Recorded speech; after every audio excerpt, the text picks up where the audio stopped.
xiriirkaygu uu yar yahay horta qaarkood waxaa isku hay dambaysa maanta hargeysa ka soo baxay aad baan u salaamayaa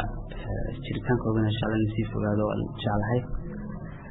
qodaniyo waxaa soomaalida wanaaggaa dhiba wada joogiyo iyo wanaagiiba ayaana ka aan xamili weyday marka waxay noqotay in xasila filifka aad baan u salaamayaa dhammaantood kulli wada shaqayntiina soo noqon doontana kulli horjeedaya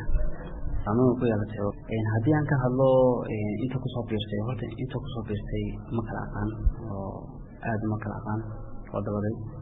laakiin inta ka tagtay saamaynta ay leeyihiin mid la qiyaasi karo ma aha marka kulli waxa ma arko anigu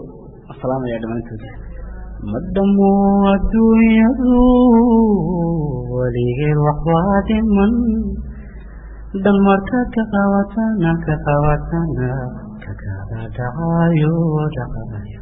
deliya hadiye